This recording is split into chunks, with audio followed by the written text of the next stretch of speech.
Good afternoon, everybody. First, I'd like to remind people to silence your phone, please, so that Paige is not interrupted. Today, what I'd like to do at the beginning is, as many of you know,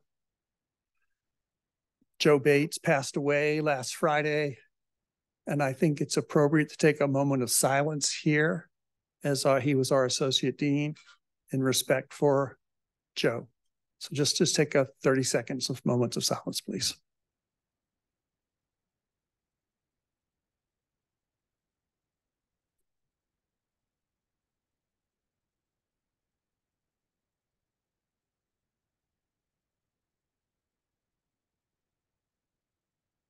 Okay, that's hard on me, sorry. So it's a wonderful presentation today on a subject that was actually near and dear to Joe Bates' heart: tobacco control in Arkansas. And in chatting with Paige, she told Belinda and I a news story that I hadn't heard about Joe Bates doing something that surprisingly he probably got fined for doing because he was lobbying in Fayetteville. But that's the Joe Bates that we know. So Paige is just carrying on a long tradition of people doing this work in Arkansas. And so it's great. So for those of you who don't know Paige, she's a Razorback.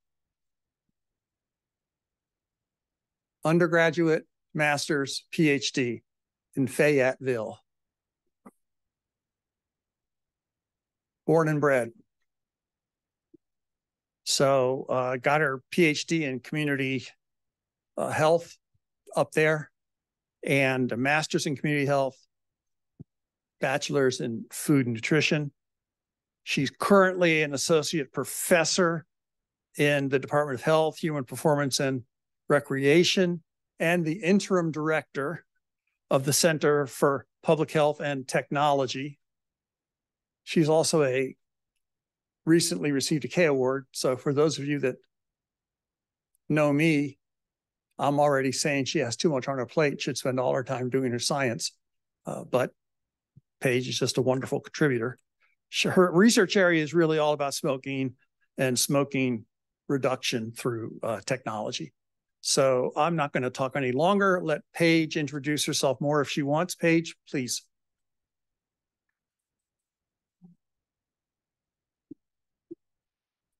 Thank you, Ben. I appreciate it. Hello, everyone. I know I might be standing between you and lunch, so I'll try to keep this as interesting as possible for you. And let me get the presentation mode started.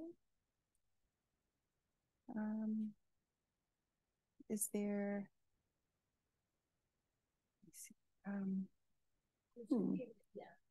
You go home. It's okay. You go under slideshow and from beginning. There we go. All right. So my research I'm going to talk to you about today, it's going to start a little bit of foundation into policy, and then we're going to expand into how are we using social media to examine policy. So first, yes, while I have no conflicts of interest to disclose, the research that I'm going to be talking about today is supported by the National Cancer Institute as well as the FDA Center for Tobacco Products. So my K Award is entitled Loopholes, Enforcement Challenges, and Tobacco Industry Interference in Tobacco Control Policies. I'm going to break down a little bit of how that started, why this is what I'm interested in researching, and what I'm finding in just 1 year down with my K Award.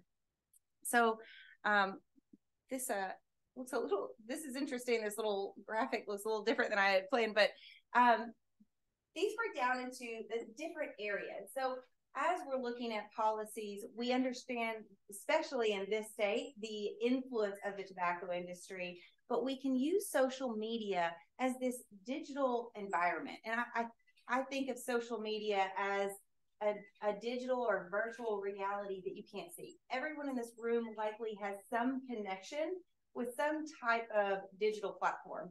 I had a middle school student tell me, I don't have any social media accounts. Oh, but I'm on YouTube all the time. I was like, you actually do.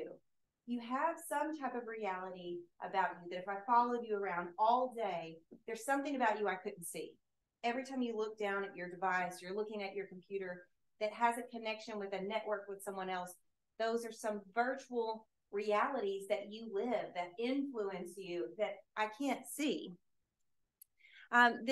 My research started with, who was my dean, Brian Primack. He's now the dean of the College of Public Health at the university, or at Oregon State University. Lisa Hendrickson is a tobacco policy an incredible expert at Stanford University, who's my mentor. And they kind of bridge together these two different angles of looking at tobacco control. Those who know Brian, he's done quite a bit of research in hookah, water pipe use of tobacco control products, and also social media, the influence of social media. He's had a longitudinal paper saying the more social media accounts you have, the more at risk you are for depression. Lisa, on the other hand, is interested in the retail environment. So in some of the connections that we're making is, what is that retail environment? I've got students that are going to be getting out and helping with some of that, the corrective statements. If anybody has been walked into a gas station recently, maybe you saw October 1st, that there are these corrective statements, that it's an issue that the tobacco industry be more honest with their statements at point of sale. So they bring together these incredible two backgrounds. I'm incredibly grateful for the mentorship that I received from them. It started when I was trying to think about this presentation. Where does it start for me? And maybe it was this paper. It was this paper that Lisa first reached out to me and said, hey, I just read your paper. It's not been published yet with the journal, but she was like, I've read it. It's wonderful. I want to chat with you about some things. And we just talked about a little bit about the paper. And then it was when I got to Arkansas that Brian said, oh, I've been friendly with Lisa for years. We would make a great mentorship team. So this paper is really where it started. And really where that paper started was, I was at Jenny Chadwick. I'm at a conference, and Jenny Chadwick comes up. She works for an organization that's called the Preventing Tobacco Addiction Foundation, commonly called Tobacco 21. They go across the country. They're solely funded by Rob Crane. He's a cardiologist in Ohio. And they go out and help local communities and states pass Tobacco 21 policy. So I say this, they had been doing that. And so if anybody is an advocate, you know an advocate, they're incredibly passionate people. And Jenny said, I am so passionate about this topic. I really want to develop an instrument that looks at the components of law. Do you think that's something we could do together for a research project? And I said, absolutely. And somebody else on the call said, oh, that can be done. Nobody wants to read about that. And I said, I actually think there's a whole journal devoted to it. And so we got together, and their executive director at the time, Catherine Unger, who is just incredible, as a public health attorney. We sat down to look at what were the state laws at the time. So in 2019 is when this paper was published. You didn't see the landscape of Tobacco 21 today, but where it started was a little town in Needham, Massachusetts. And it grew to Hawaii had passed, and California. And about that time is when Jenny and Catherine and others came together and said, wait a second, we've just been marking out 18 and putting 21. Is that what we should be doing? Or is this an opportunity to look at the law, really look at what is public health law? How can we change it? How can we implement good law? Is there a difference between just passing a law and passing a good law? And so this is kind of where I joined. So they had been having this conversation a little bit before I met them in 2017. I met Jenny in 2018. And so we got together a call with some of the most incredible. We had people from Campaign for Tobacco-Free Kids. We had Jonathan Whittakoff from Harvard. And we started talking about, these are the components that they are seeing in laws passed across the country, local and state. What should be there, what should not be there. And so it took a lot of back and forth. We went through, we refined language, we developed this instrument tool, and then we started finally coding some of these state laws. And so we started with state laws, and then we expanded to local laws. And I will say there's a correction here. It has 356 because when I gave a talk at APHA when this piece of the presentation came from, that's as far as we had gotten. We finished 477 local laws. So I won't go into every different component of the law, but this is what it set me up before I got to social media, because before I could examine how social media is talking about law, I needed to understand what the law was. And so we looked and we defined, for example, what is a comprehensive tobacco control definition? And so these were some of the ways that did the law explicitly state that tobacco is anything that's contained, made, or derived from tobacco and or nicotine. We know that definition has already been expanded. This research is changing every day because of synthetic nicotine. But this was some of an example of things that we were looking for explicitly in the state laws that we were examining. Then after we also looked, I mentioned, at the local laws. We looked at 477 local tobacco control laws to, again, look at what is included, when were some of these policy components. So I'll give an example of one in a moment. When were these implemented? When did we first start seeing them? Because most of these, spoiler alert, most of these passed in Massachusetts. And so we would see one community add this, oh, there should be 2 sting operations or compliance checks a year. We need to have 2 of them a year. And someone else is like, oh, that's good. I think we will put in that 2 a year. Oh, if someone doesn't pass one, they have to have a reinspection in 30 days. You're right. That should be there. And so you started to see people catch on, and you saw beautiful policy diffusion, as we know it can happen without preemption. But so those were some of the examples. So about that time, I worked on these papers. I meet Dean Primack, and he includes me in his R01, which uses the formerly known as Twitter, X, to examine cancer-related communication. So he said, we've really met our aims. What about cancer communication is important to you? He said, what about tobacco control policies? You seem like you're in that area. And I thought, yes, I think I understand tobacco 21 laws well at this point. So we could dive into what are people saying on social media? What does that look like? So we break into, sorry that this is a little fuzzy. One of the areas was purchase, use, and possession. And it struck me for a couple of reasons. This was something that is not tobacco 21. So when you hear people commonly talk about it, what tobacco 21 is, it's a minimum legal sales age law. Meaning if you walk into a retailer right now, the person working there, it's illegal for them to sell tobacco products to you. It's not actually everywhere illegal for the youth to try to buy. And that exchange is important because it's where we shift responsibility for people's behaviors. And so I thought, well, this struck me as something that was interesting, that it was included in some laws. We like to blame the kids for their vaping. And it wasn't included in others. So the first paper I worked on with Dean Primack, we used Twitter to examine how people were communicating the federal tobacco 21 law. So when it passed, we looked at communication the months leading up to the federal law.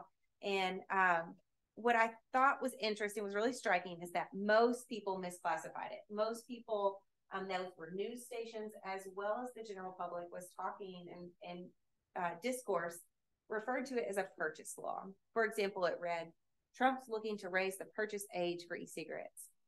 And so people who understood and knew the law, who thought or realized, no, the purchase age actually did not increase. And that's important for a couple of reasons. So the takeaway is, for me, why it should be sales and not purchase, and why we should communicate sales, is because what we want lay people to understand is the tobacco industry is responsible for this behavior, not for these kids being bad. We're not suggesting that kids are bad because they vape. They've been a target. But when we say a retailer, so this retailer, and let's say it's the place in town to go. It's where the kids under 21 know they're selling to all of these kids. If we tried to penalize one purchaser, it makes one impact and one incidence. Are they probably going to find a different way? Exactly. And I'm going to show you some other ways that they might be finding vaping here in a moment. But if we went after one person, that's what a purchase law does right there. And that's why the industry lobbies for it to be included in statewide bills because they know that it's going to have that level of impact. Instead, if we had our current state, this is an example of Arkansas's current law, is at your first violation of a tobacco. So this is the state tobacco control agency goes out, they perform a sting operation. They've taken someone who's under the age of 21, they go in and try to buy, and let's say they sell to this underage purchaser. First time it's $250. It's $250 fine. The second time it's a $500 fine. The third time it's a $1,000 fine, and they're going to suspend their license for 30 days. The fourth time, again, you're going to $1,000 fine. You're going to suspend your license for 30 days. And the fifth time, they're going to revoke your license. You're no longer. And while I think that that's great, I think there's also room for improvement. We could definitely move up our revocation to a third penalty. How many strikes do you really need to know that you're selling to underage youth? Because when you stop this from happening, you're impacting more behavior. It's just when we think about our SEM models, for example, at higher levels, that we're able to impact more behavior or behavior of people. So examples, you would stop one retailer, you stop many more youth from their access. And so it kind of gives that comparison. What is the impact of behavior of the laws we are writing? And this is a difference in a purchase law and in a sales law. So we did some other, we examined this Tobacco 21 using now data. I guess I can use Twitter because it was Twitter at the time. So we looked at some other policy discussions.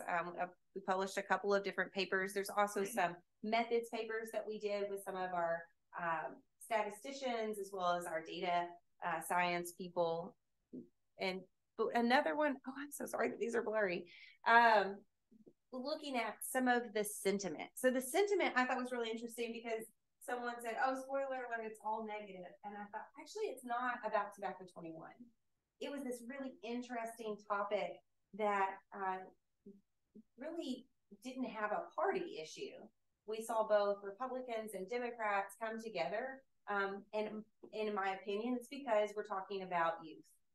When we talk about kids, we often get people more on board with policy issues. We also see some of that diffusion happen faster. And that's what I really believe what happened with Tobacco 21. But as we saw people talk, there was some sentiment that was pro-policy, saying things about, these, we're protecting the kids. We're protecting these youth and young adults. That's really important. We have people against it. They're like, oh, these addicted kids, what are they going to do? That's a great point. Now there's a funding agency specifically for cessation for adolescents. I thought that was great that the FDA said, we hear you, and we're going to now create some funding to address this issue. We also had some mixed sentiment about policy as well as largely neutral. What we see is most people were neutral, and there was still a lot of misinformation and confusion, despite the fact that because I was so well versed in the law when I started, I thought it was pretty straightforward. And I thought, oh yeah, everyone will understand this. And when we started to examine the Twitter data, they did not. The second excerpt talks about, that's great, but why don't they do this for actual cigarettes? And I thought, oh, they did. That was all together. But if you remember the fall of 2019, and if you remember anything before COVID, it was every night on the news, it was about e-cigarettes. It's when the e-cigarette and vaping-related lung injuries were taking place. Kids were dying, being hospitalized for the first time. So everybody's saying, I told you so. I told you vaping was bad. And in reality, we didn't know at the time. Turns out that it had to do with vitamin E acetate that was used in vaping for cannabis. It was used as a cutting agent, and it doesn't belong in your lungs. Turns out, shocking. But at this time, most of the discussion was really neutral about Tobacco 21, just people kind of saying like it's out there. And a lot of news sources were generating most of the discussion. And most of the discussion was generated at the very end. It's when it passed.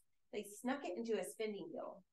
They actually submitted the first bill for Tobacco 21 in April. And those of you who know, who follow policy, it made a little traction. It fell in committee. It didn't make it, but at the very last moment, they slipped Tobacco 21 into a spending bill a bipartisan spending bill that was passed. But some of these, it would get a little bit of traction as the president at the time would make some announcements about it, but it wasn't until it passed Congress and it signed the next day that most of the discussion, so people, and it went into effect overnight. Like, it was a pretty substantial law that happened essentially overnight. And I think some of that also, we didn't do a lot of what we talk about with health behavior. We need good health communication. We didn't have a lot of great health communication about tobacco 21. Not to mention, immediately after that, the FDA passes a flavor restriction law, and then COVID happened. So lots of things happen, and the discussion really about e-cigarettes or about tobacco 21 in general dissipated very quickly. It was just a quick spike. Preemption was this other area that I found really interesting because we are in a state that's preempted, and that happened with tobacco 21. We weren't preempted before. It was expanded in Arkansas. So there may be people who are interested in preemption for a number of different behaviors here. And if you're not familiar with preemption, it means the state has control, meaning no local city councils, no lower levels of government can enact any laws that are stricter than the state.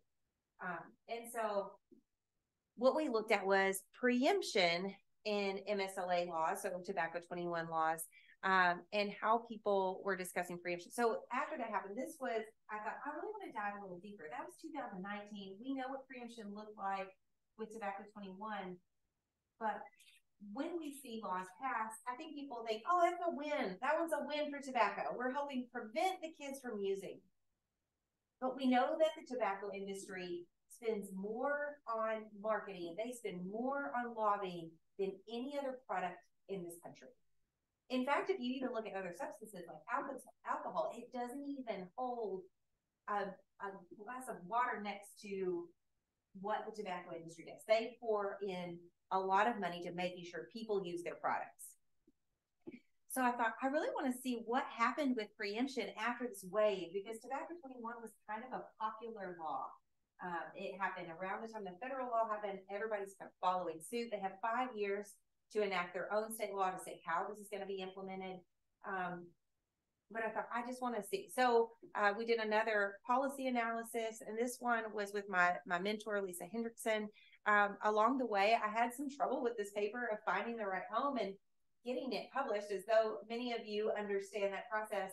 And I got some really great criticism along the way that I thought, I need another expert. I need to learn from someone. I reached out to Eric Crosby, who is a preemption expert at UNLV, and he so graciously joined and helped me think through some things. And this was a really great. Jessica Brazelin is actually a public health attorney, and she works with connection with the CDC. I met her through Maggie Mahone at the CDC. And for this study, again, this one was not yet social media. It was just diving deeper into the law to try to understand what the law says before we look at what social media is talking about. But in red, you will see states that are preempted, meaning for their MSLA laws, they cannot pass anything stricter at the local level. Green is 2014. And this was this is based off an article by Micah Berman, who's at Ohio, and something that he had published. So green is expressly not preempted. It says very clearly that local authority can prevail. So the local communities can pass their own laws in regards to minimum legal sales age laws. So not all tobacco, just MSLA laws.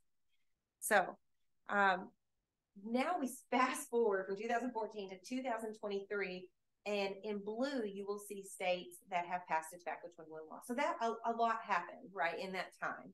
A lot of laws have been passed. So I wanted to say what happened in between there.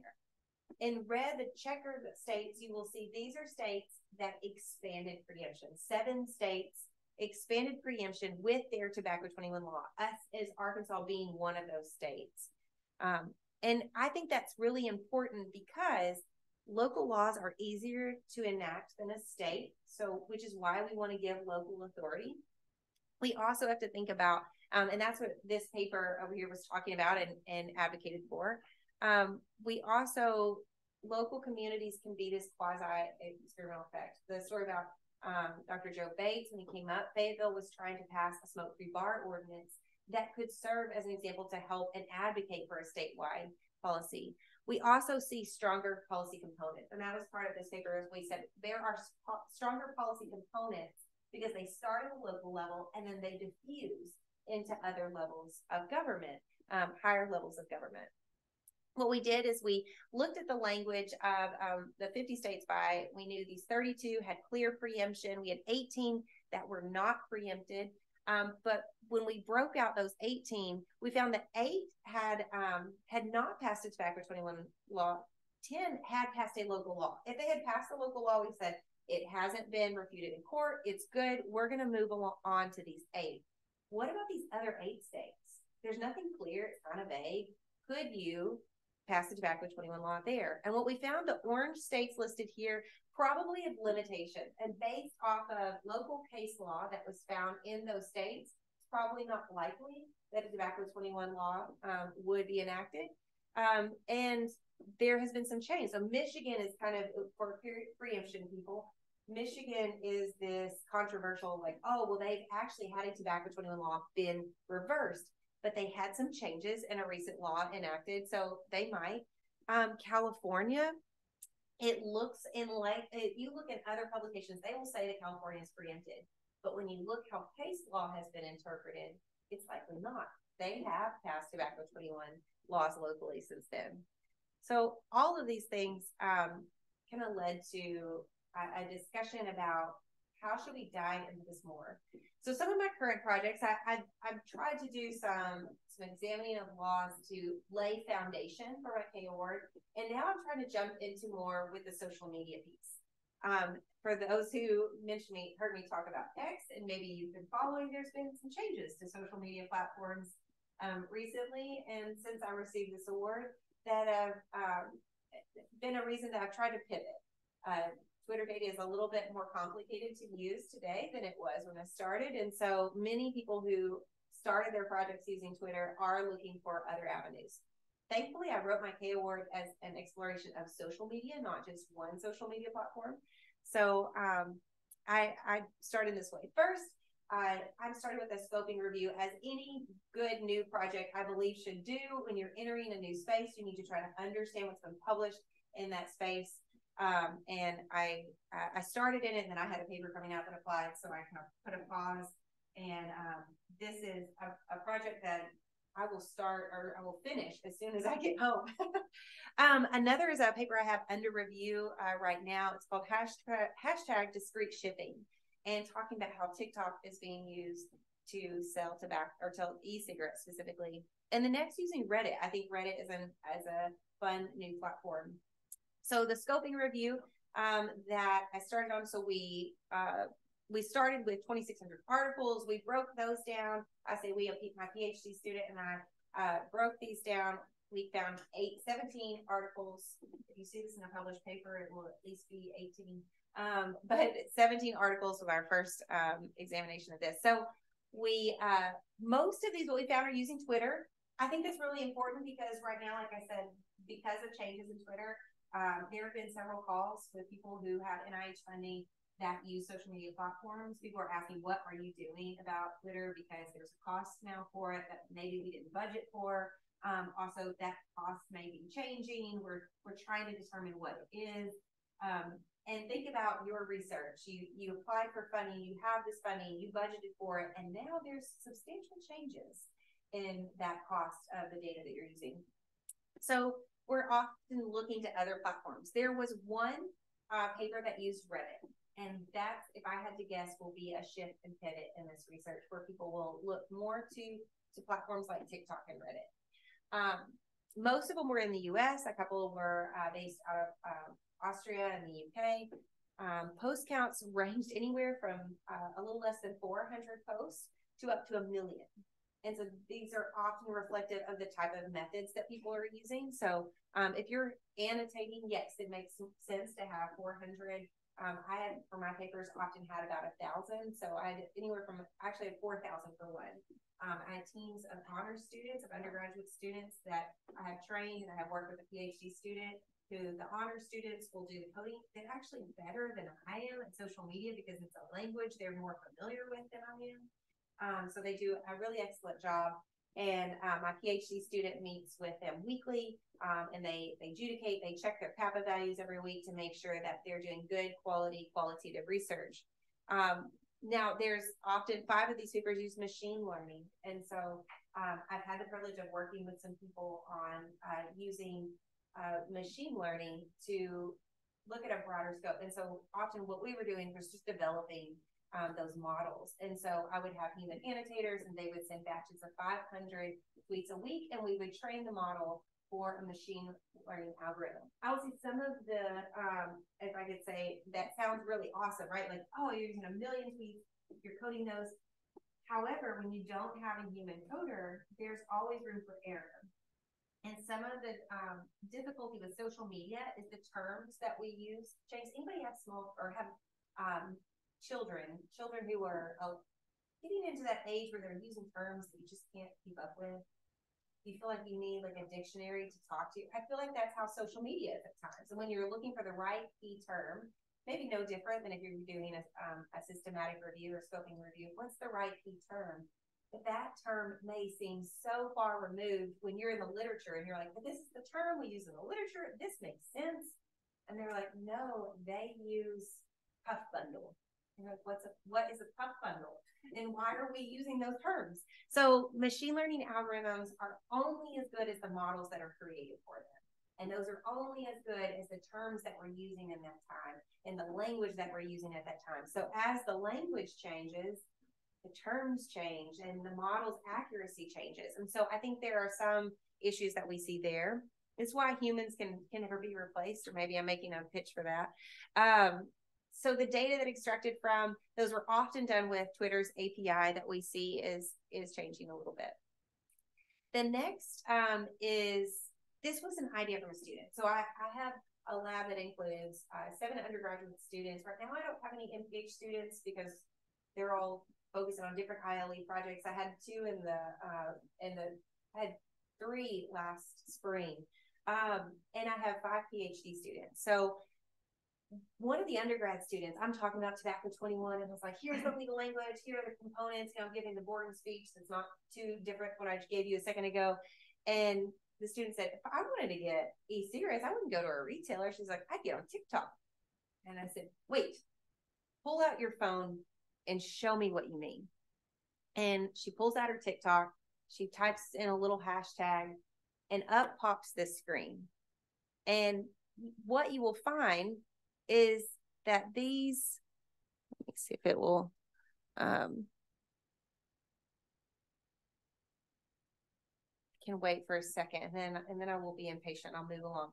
But there are videos of people packaging e-cigarettes inside other products. So what this one is, it's a scrunchie, and they put an e-cigarette and they zip it inside a scrunchie, and then they put it next to lip gloss, an airhead. They've got candy. They're paired with eyelashes, and there are these interesting other products that my students then pointed out. These are very feminine products. This is a way of marketing this to young women. But why is this so important that they put it inside all of this? Because they ship it right to kids' homes, and when the parents pull it out, they're like, what are you behind? Why are you getting lip gloss? And they're like, oh, it's just like my eyelashes and stuff. Now the parents didn't see the babe. The kids go upstairs, and this is how they're getting it. They even advertise that they don't use, that they don't card, and they don't use IDs. Okay. Oh, there we go. So for this, we found 475 videos. We found discrete shipping had as many as 40 million views for that hashtag. Puff Bundle had 14.8 million views, and that hashtag is very specific to this. It's promoting a brand, and it's very specific to what you're seeing. So at least 14.8 million people had viewed that hashtag. What we ended up having to remove, obviously, using discrete shipping, pulled up a few extra things that did not apply. I was surprised it wasn't more, to be honest. Hidden Nick was another hashtag that we used. We ended up with 367 videos. For the sake of this paper, this had been an idea that a student had given me almost 2 years ago now. And it wasn't until I had some protected time with my K award, and that we also have some new methods of pulling TikTok data with their API now, that this whole project was really fast. I think I wrote this entire paper in a week. So we pulled metadata. We didn't actually watch the videos, mainly because they're all the same. They're all very repetitive, just putting together bundles. But what we found is brands were mentioned in the hashtag. They're promoting, using these hashtags to promote brands, and almost in about half of them. Cannabis, cake bars were mentioned in about 45%. Not all of them. Some of them used emojis to also, but cake bars was mentioned in a lot of them. It was a brand it seems to be advertised out of Canada, actually. 28% bundled these, and they use these in the way that they're described in their signature or in the text. There's something they're using. So algorithms on TikTok are detecting this and indicating that it's illegal behavior, and they're closing people's accounts. But the way they've gotten around that is they use something that says, TikTok, don't cancel me, this is fake, all actors. So they write something in suggesting that what they're promoting is fake with a winky sign after, and that can avoid the detection of the algorithms that are through TikTok. 6% ship internationally. 45% mentioned this no ID. And I'm going to say a really embarrassing story. And the reason that I have to have undergrad students as part of research that is about a virtual reality that I'm not existing in, is there was no ID was a hashtag with no capitalized ID. That one made sense to me. There was another one where nothing was capitalized, and I read out Noid. And I said, what does Noid mean? And for a few minutes, we sat around talking, and then one of my students said, it's no ID. And I thought, oh my gosh, this is why I can't do this. This is why I need you here to help me interpret the language of the hashtags. What do hashtags mean today? Instagram, if they had suggested in any way that it was sold on Instagram. If they order, you can order from Telegram, you can order from a website they have created, but they've created these, and they advertise themselves as self-proclaimed small businesses. 27% said they ship in the US, 22% said they ship in Canada.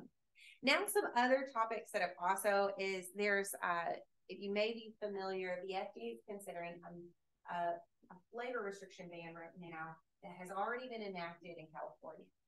And so what some people are doing is they're turning to Reddit and they're asking, well, how do I avoid this law? How do I circumvent the California law? And so another what we've started with a project is using some Reddit information to give tips and tricks on how to get around the menthol. So this one is just specific to how California's flavor ban applies to menthol cigarettes, and so how people are trying to. This is also a project I'm working on right now, because part of my K award is learning how to use social network analysis. And so I'm using this as a project of developing networks. And I'm learning how to build networks right now. That's why a post with only 75 comments may not seem like a big deal, but I think it's a perfect training paper. So yes, we can get a paper out of this, but it also has a lot of skills development for me as well. When we were looking at these laws, again, I have a team of undergrad students who were helping code this. So they found that most people are talking about putting additives like these crystal. There's now a new device that has a little ball, like a little gel ball. So because you don't have the menthol to crush anymore, you can get the little gel ball in the device. It shoots it in your cigarette, and you pinch it, and now you can have any flavor for your cigarette that you want. These new devices have created a whole new loophole or a way of getting around these flavor restriction laws for cigarettes, and those are specific to cigarettes. Many people talked about going to another state, buying them online, asking like, to what price are they selling them in places? I'll drive anywhere. Are they jacking up their prices? Is what people are asking. And then 18% are talking about selling under the table. So only only about 20% of people identified as living in California in the post saying, I live in this area. How do I get them? Oh, that helps, things like that. And again, this was really important because it's helping me understand this network of communication. So I'm looking at different levels, and this one ranges anywhere from a level 1 conversation with the person who generated the post to a level 7 conversation of these small conversations that are going on along the way. So again, this is kind of a learning. If we think about like the steps and what you learn, I'm a very entry level learning with this paper for social network. Next, working with corrective statements. As I mentioned, this is something I'm collaborating on with my mentor, Dr. Hendrickson. And you'll notice right up there in the top is one of these boards. And so what this mentions is RJ Reynolds and Philip Morris have been issued to put up these signs by October 1st. So they should be out now. And so what we're going to do is we're going to look at how these are being issued, and are people talking about these online? Are they having any kind of effect on behavior? Is what one of the things I'm interested in is, did this law make its way into discussion? Are even people recognizing that these are there? Other ideas I have for projects are flavor restrictions, looking at, because this is a hot topic with the FDA right now. How are people discussing this? There's some other people who are generating some really great conversations about flavor restriction laws on social media and industry accounts. As I learn about social media, part of it is following some of these industry social media accounts to look at these discussions that are taking place. Another is and because we're in Arkansas, if you may be familiar with something called EAST. Years ago, it stood for Environmental and Spatial Technology. It now has a different name for that acronym. I'm from, as been mentioned, from the state. I'm from a town called the Queen, Arkansas, in Southwest Arkansas, and I was in an EAST program in high school. So when I was a sophomore in high school, we developed a program, and we created a survey. We developed a survey to figure out, when do kids start smoking? So I've actually always been doing this work. And my brother was great. He was a senior. He's leading the project. I'm a sophomore, just doing whatever I'm told. And we developed this survey. We found that 8th graders when people start smoking. So we said, okay, now our high school students are going to build education for the 8th graders. And that happened in 2003. So 20 years ago this year, we won this big award. Whoever won the award got to go to a conference in California.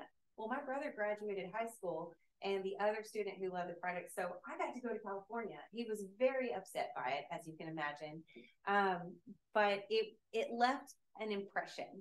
So as I'm doing this work with my college students, and they're telling me all of these things about what the tobacco landscape looks like on social media, they told me, we're really too old. They said, it's middle school and high school students are the ones who are seeing this the most.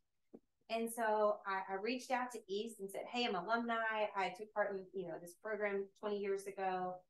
Could I just meet some of your facilitators and talk about this with your students? I'd like for them to be researchers. And so I just started something, a program that now one of my Ph.D. students is running for me. She's meeting with them, I think actually right now.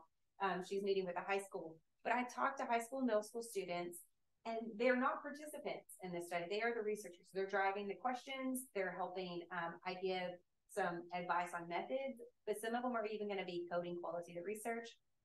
And what they're telling me has really blown my mind, and it just solidifies what I said in the beginning. Your virtual reality is something that other people around you cannot see. Yes, you can get and you can scrape data, and we always think like, oh, there's going to be this detective and you have this digital footprint. But how many people do they really do that for? Everybody around us is being affected. Everybody around us has some level of communication that's going on that we all can't see right now.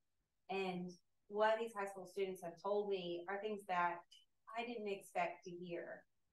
And I think there's a lot of room for how we regulate tobacco products or viewing tobacco products, the advertisement of tobacco products on social media accounts. So as I'm starting my K, I feel like I'm shifting direction of where I will go with my R application in understanding what is it that we don't know, where it is, because now I'm starting to see through these students' eyes So I think that was, and that part of with my project is thinking about audiences.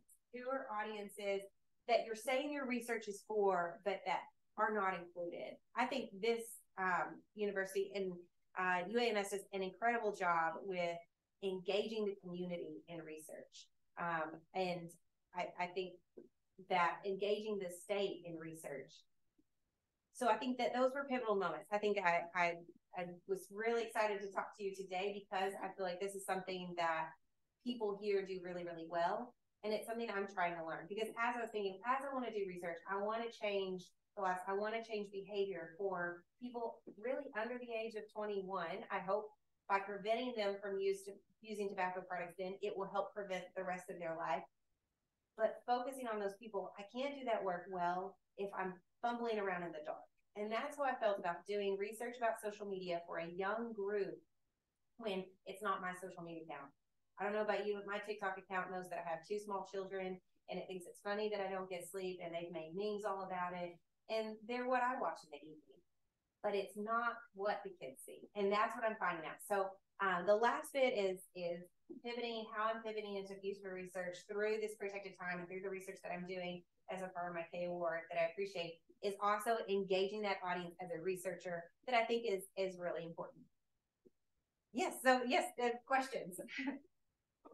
My first question is, so what is the payment message teenager use for the virus illegal whatever packages?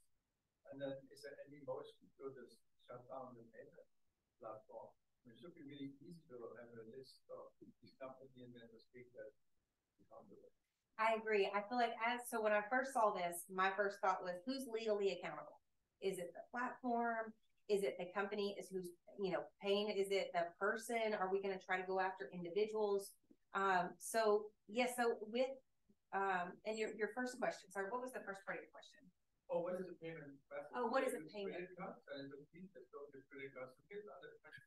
Yeah, it's about $25 to $35 is what it costs. You will get on TikTok, you'll see it. You click a link, you go to their Instagram page, and you can pay you can Venmo this person $25 to $35, and you'll get it in the mail. Yeah, or you go. And so then there's also videos on there of people who, like anything else, and anybody blogging was kind of the thing before social media stuff started.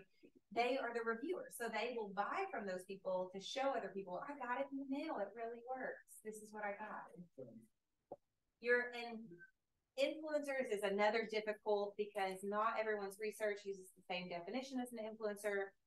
And right now, tobacco products, they do not all mention that they're receiving funding for it. But yes, influencers is definitely a big area. I appreciate it. Before we take more questions, can we?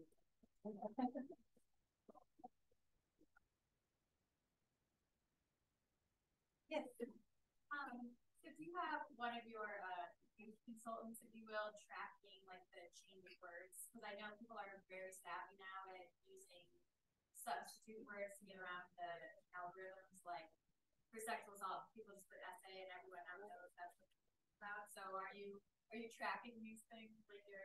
Yes, I will say we just started. I'm like 2 weeks in of talking with these students, and I have 4 high schools, I have 2 middle schools, and I have 1 elementary, and it's like herding cats. There's like a kid like dancing in the background and doing all the stuff, and I was like, oh, and so I have to be really careful with how I ask information with these groups, and because what I don't want to do is show them an area of social media they didn't know about that's now harmful. But yes, it's what do you see? What can you show me? I think and that's where I am, is probably the same as I will hopefully talk to my kids one day. Show me what you. Yeah. And so yes, with those terms, they're coming up with hashtags for me. Yeah, I would say my 12-year-old niece already knows everything I could possibly think of, so it's hard to show them. It is, and I let them know that I'm walking into their space, and they are informing me, and so they come back to the meeting. I was like, just stay aware this week. Watch your social media. Write down any hashtags you see, and they've taken screenshots. They've emailed. They're like, here's these hashtags, and they're great. In the back. the process makes you for projects that day, as you sort of appreciate what you do. So my question is, and pardon my ignorance, when I see that you have to relate ecstasy many times before your license is already low, why it's so soft, you know? I mean, why is that water actually not much spray? And when we're talking about particular area, is that different locations would matter, you know, or is it like in every location you have to play that 5 or 6 times before you go license? That's a really great point. So I would say it's soft, and maybe because we are in Arkansas, and there was clearly a lot of influence when that law was updated with Tobacco 21. There was so much influence that you could see in Arkansas's Tobacco 21 law that they tried to exempt IQO as I quit smoking with other devices, was that heating product, heat not burn. That it hadn't been released by a pre-market approval yet, and they try to exempt it in Arkansas's law. The only way someone would have known that is if they were an industry that knew they were about to get pre-market approval, and so they tried to exempt it. It didn't, but you could see a lot of influence. So why I think it's so soft is influence in the state, and that we do have a lot of tobacco industry influence. The second part of your question, you said about is that it has to get to 5 to that individual retailer? Yeah, so let's say you have an individual retailer A, right? That's a different location. So they have to find times for different locations, or you're going to count for each particular location? That's a really great question. It does. It's for the individual location. And so, yes, if we could say all Walgreens, if you have, you know, a corporate account in any Walgreens in the state were to get to 5, then we have to close all Walgreens. Unfortunately, no, it's by that specific location. Okay. Now I understand why Walgreens has closed one location and over to That's exactly it. My question goes back to the previous one, I think a little bit about the changing language. And what I was wondering as soon as you showed us Reddit is like, you know, Reddit is huge, as you know, people talk about all kinds of stuff.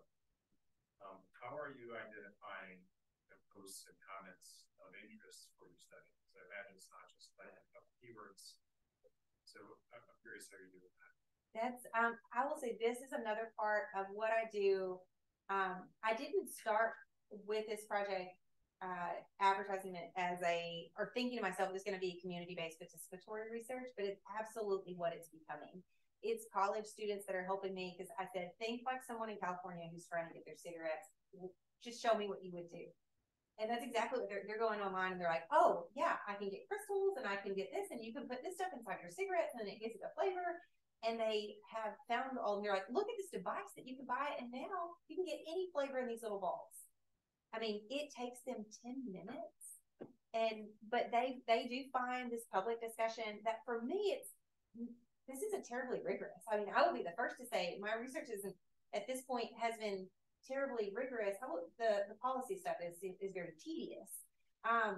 But what it is, it's foundational. They're the conversations that people don't even know to have yet. Because if we wait for a survey and we wait for an interview, it's 2 to 3 years later that we're publishing information about behavior that's just changing constantly. So the social media has a really nice element of getting ahead of the conversation and knowing how people are talking right now. What are they doing right now to circumvent the law? And I hope that with my research that I am trying to put it out, like the paper I said I wrote in a week, and I've already sent off something to the FDA to say, I'd like to talk to you about what I'm seeing, because I think this has real implications.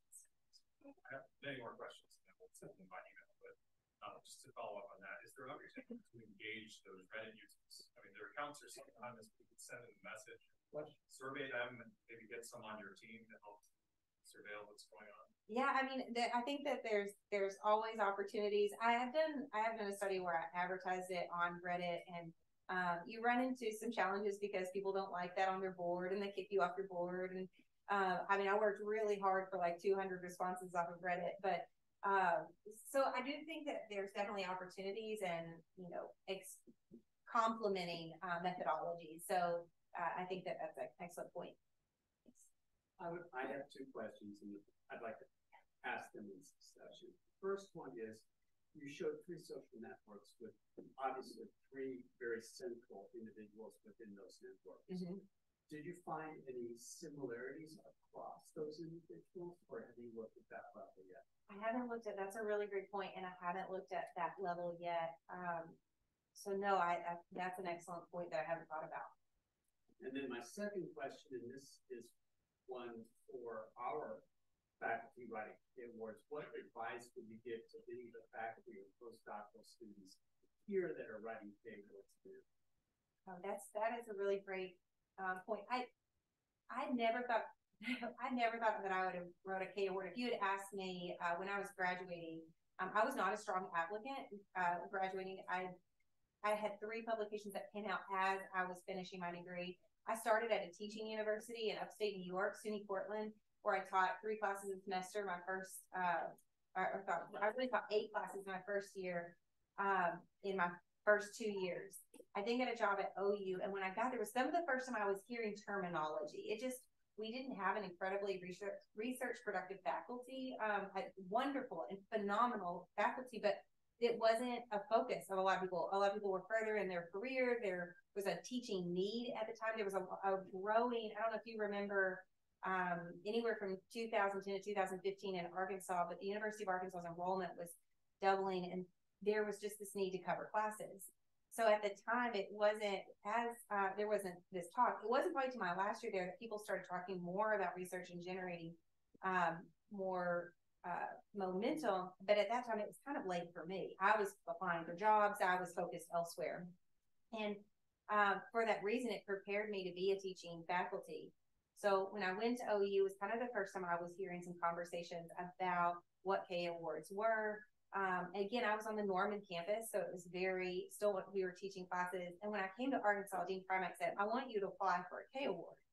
And so my mind was like, when your dean tells you to do something, all right, I will do this. What is the next funding cycle? When can I submit? And so I would say set goals, because why did NSF funding go down? Or people who were applying? Because they got rid of deadlines. So set a deadline, make your deadline far enough in advance. Seek a lot of critical feedback and crave critical feedback.